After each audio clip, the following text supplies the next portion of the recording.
the artificial sun of Zarvok. 9 beat down mercilessly over the sprawling war camp. Rows of domed barracks stretched for miles, connected by a lattice of metallic walkways. The air was heavy with the acrid stench of machinery, burned fuel, and fear. Here, humanity's finest soldiers had been sent as captives after a failed reconnaissance mission on the alien-controlled planet. Among them was Lieutenant Kara Draven, a human soldier renowned for her tactical mind and unyielding courage. But today, Kara was not conscious. She lay slumped against a metallic wall in the camp's infirmary, eyes closed, her body drained by a mysterious toxin administered by the aliens during a staged interrogation. Her comrades had tried everything: antidotes, nanobot therapy, even psychic stimulation, but she remained unresponsive, a ghost of the warrior she once was. The aliens who had captured them were known as the Thrillians, a species infamous for their cruelty and intelligence. Their war camps weren't designed merely to hold prisoners. They were laboratories for psychological and physical torment. The Thrillians studied every response, every twitch of pain or fear, seeking weaknesses they could exploit. But Kara Draven's body, unlike many others, reacted unpredictably to the poison. The poison and the awakening. The toxin the Thrillians used was not simple. It was an engineered cocktail of neurotoxins and sedatives designed to suppress consciousness and erode the will to fight. Yet, Kara's physiology, enhanced by human military nanotech and years of combat conditioning, processed the poison in a unique way. While her body remained inert and her vital signs appeared critical, her mind was wide awake. She could feel everything. The faint buzz of alien machinery, the whisper of guards passing by, the low hum of the energy field enclosing the camp. Her body betrayed her, but her mind was sharp, analyzing patterns, memorizing schedules, calculating escape routes. A single thought surged through her consciousness. I am not meant to die here. Kara's awakening was subtle at first.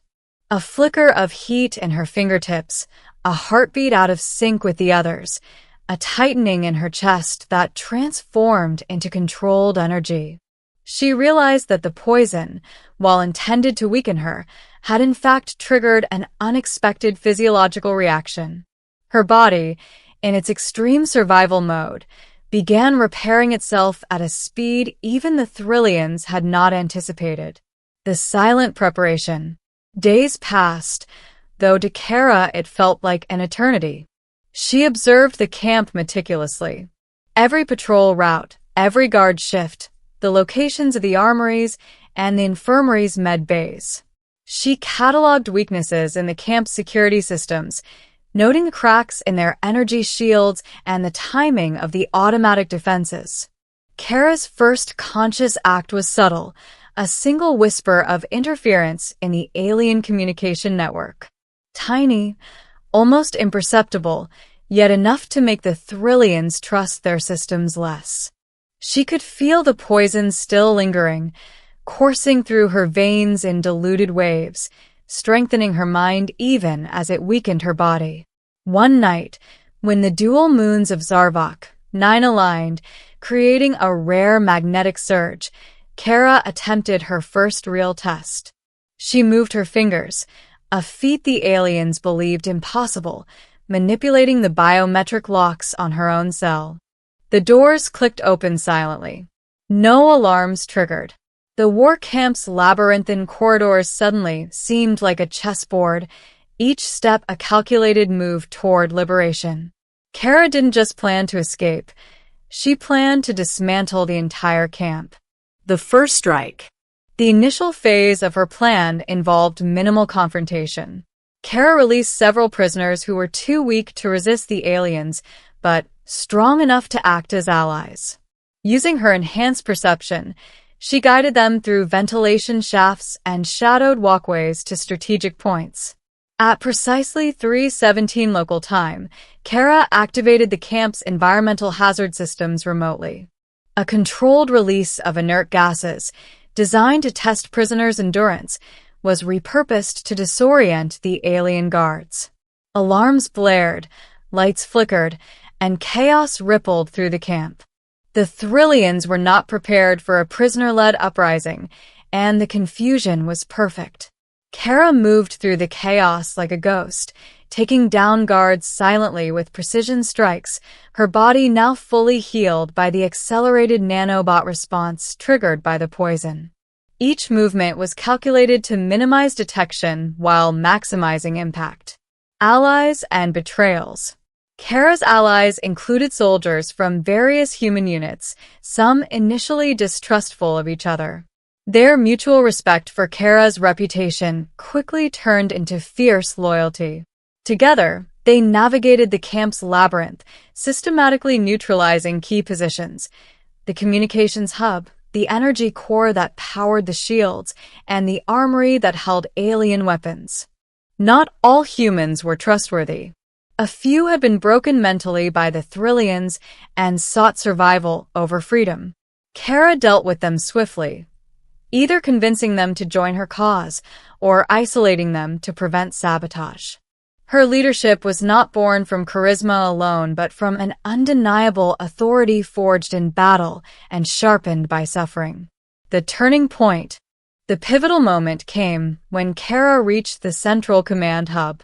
The Thrillian overseers, a council of 5 high-ranking warlords, were monitoring the camp systems. They realized, too late, that the prisoner they had poisoned was moving against them. Kara hacked the main terminal, broadcasting a simulated emergency across the camp, a meltdown in the energy core. Panic ensued. Alien guards, trained for combat but unaccustomed to the chaos of failing systems, fled or were trapped in malfunctioning corridors. Using a combination of stealth and martial skill, Kara confronted the Thrillian warlords one by one. Each encounter was brutal. The aliens were formidable opponents, stronger, faster, and equipped with technology beyond human imagination, but Kara's tactical mind allowed her to turn their strengths against them. She exploited weaknesses, used the environment as a weapon, and struck with lethal precision. By the time the last warlord fell, the camp was in complete disarray. The prisoners were free, the guards incapacitated or fleeing, and the energy shields collapsed. Kara had effectively turned the entire war camp into a ruin from which the Thrillians could no longer recover. The final confrontation. The leader of the Thrillians, a towering figure with eyes that shimmered like liquid silver, confronted Kara in the open courtyard. "You should have died," it hissed in a voice that vibrated with alien resonance.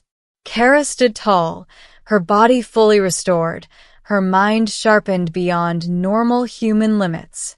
"You underestimated the one you tried to destroy," she replied, her voice calm but edged with lethal intent. The duel was swift and decisive. Kara used the terrain, the leftover energy discharges, and her own enhanced reflexes to neutralize the alien leader. With a final blow, the creature collapsed, its body dissipating into the camp's energy conduits, unable to regenerate like the others. The aftermath. When dawn broke over Zarvok 9, the human prisoners stood amidst the wreckage of the war camp, free for the first time in months. Kara, bruised but unbowed, surveyed the destruction. She had not only survived a near-fatal poisoning, but had turned the Thrillians' own camp against them. The remaining humans rallied around her, treating her not just as a survivor, but as a savior. Messages were sent to the human fleet, detailing the liberation of the camp. Reinforcements arrived, and the Thrillians' plans for regional conquest were severely crippled by the loss of their war hub. Kara did not celebrate. She walked among her comrades, ensuring the injured were cared for and that no threat remained. Her mind, though at peace, was already analyzing the next steps: rebuilding, returning home, and preparing humanity for the inevitable retaliation from the Thrillians. Legacy of a soldier. In the weeks following the camp's fall, Kara's story spread across human colonies. The poisoned soldier who ended a war camp became a legend, a testament to resilience, intelligence, and the indomitable will of one human against an empire. Though the Thrillians remained a threat, Kara's actions had changed the course of the conflict. They had underestimated humanity's capacity for adaptation, for tactical genius, and most importantly, for refusing to surrender even when death seemed certain. Kara herself remained humble, attributing her victory to preparation, observation, and the mysterious reaction of her body to the alien toxin. Yet, within her, a quiet certainty grew. The Thrillians had learned something crucial that day. Humans, even at their weakest, were unpredictable, unstoppable, and terrifyingly resilient. The war camp was no more. Kara Draven was awake. Humanity had taken a decisive step toward victory. And somewhere beyond the stars, the Thrillians would remember the human who had turned poison into power and ended a war with nothing but courage, strategy, and sheer will. The leader of the Thrillians, a towering figure with eyes that shimmered like liquid silver, confronted Kara in the open courtyard. "You should have died," it hissed in a voice that resonated through the camp like a low-frequency warning. Kara's response was steady. "You underestimated the one you tried to destroy." The duel was brutal. The Thrillian leader wielded a plasma glaive, its edge slicing through the air with deadly precision, while Kara relied on a combination of martial skill, improvised weapons scavenged from the camp, and enhanced reflexes triggered by the lingering effects of the poison. Sparks flew, energy shields collapsed, and the ground beneath them cracked from stray blasts. It was more than a battle of strength, it was a battle of wits. Kara anticipated every move, her body moving almost on instinct. With one perfectly timed maneuver, she disarmed the Thrillian, using its own weapon against it. The final strike sent the alien leader crashing into the central generator. The resulting energy surge destroyed the remaining defensive systems in the camp, rendering the Thrillians powerless. Liberation. By the time dawn broke over Zarvok 9, the human prisoners emerged from hiding places, infirmaries, and ventilation shafts.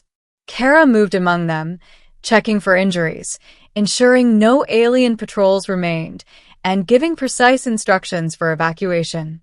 She coordinated with her most trusted allies to set up a secure perimeter, preventing any Thrillians from regrouping. The camp's destruction was total.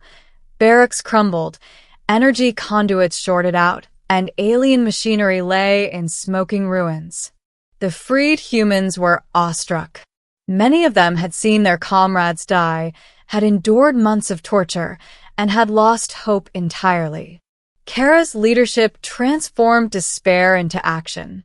Her strategic mind ensured that no one was left behind and that the camp could never be reused as a foothold for alien forces. The human response. As news of the liberation reached the human fleet in orbit, reinforcements were dispatched to secure the region. Communications from the camp broadcast the story. A poisoned human soldier had not only survived but had dismantled an entire Thrillian war facility. The fleet's commanders were stunned. "We underestimated the prisoners," one said over a secure channel. "The human soldier's initiative has bought us invaluable intelligence and a foothold on Zarvok 9. Kara did not rest. Even as the human fleet arrived, she worked tirelessly to organize the rescued prisoners, triage the wounded, and collect critical data from the Thrillian systems. Every minute mattered. Any delay could allow surviving alien forces to regroup and retaliate. The Thrillians' reckoning. The surviving Thrillians, scattered across the camp, retreated into the wilderness of Zarvok 9. They would live to tell of the human soldier who turned poison into power, who moved like a shadow and struck like lightning. Their leadership had underestimated the unpredictability of human resilience, and that miscalculation had cost them an entire war hub. Reports from the battlefield described Kara as a figure of mythic proportions, a human who had stared death in the face, survived a potent toxin, and orchestrated a rebellion that no alien force could contain. Across the Thrillian Empire, whispers of her name began to spread, sowing doubt and fear among soldiers who once thought humans were fragile and predictable. Personal closure. Kara finally allowed herself to rest beneath the broken sky of Zarvok 9. She walked through the remnants of the camp, touching the walls that had once imprisoned her, now ruins that bore the scars of her triumph. She reflected on the ordeal, the poison, the suffering, the strategy that had saved hundreds of lives. Her victory was not only tactical, but deeply personal. She had faced the brink of death and emerged transformed. The Thrillians had tried to strip her of agency, to make her a weapon in their hands, but she had reclaimed herself, turning every tool they had given her into a means of liberation.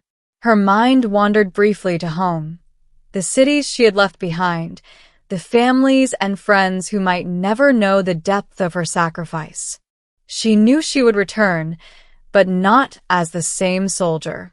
She was something more, a symbol, a force, a testament to human resilience. The legacy. Weeks later, reports from the liberated camp circulated among human colonies. Kara Draven had not only ended a war camp, but had dealt a decisive blow to Thrillian operations on Zarvok 9. Her actions saved countless lives and demonstrated that even in the direst circumstances, a single human mind, sharpened by determination and enhanced by adversity, could change the course of war. Her story became legend, the poisoned soldier who had awakened to end a war. Across colonies, military cadets studied her tactics.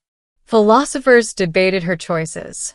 Children listened wide-eyed to tales of courage that seemed almost beyond reality. Kara herself returned to human space, not seeking recognition or glory, but carrying a quiet resolve. Humanity would survive, and it would thrive, not because it was strongest in weaponry, but because its spirit was unbreakable, even when poisoned, even when tested to the edge of mortality. Somewhere, in the void beyond the stars, the Thrillians would remember her name. They would remember the soldier who refused to die, who turned their cruelty into her advantage, and who proved that humanity could not be broken, not by poison, not by fear, not by war. Kara Draven's story was over, but its echo had only just begun.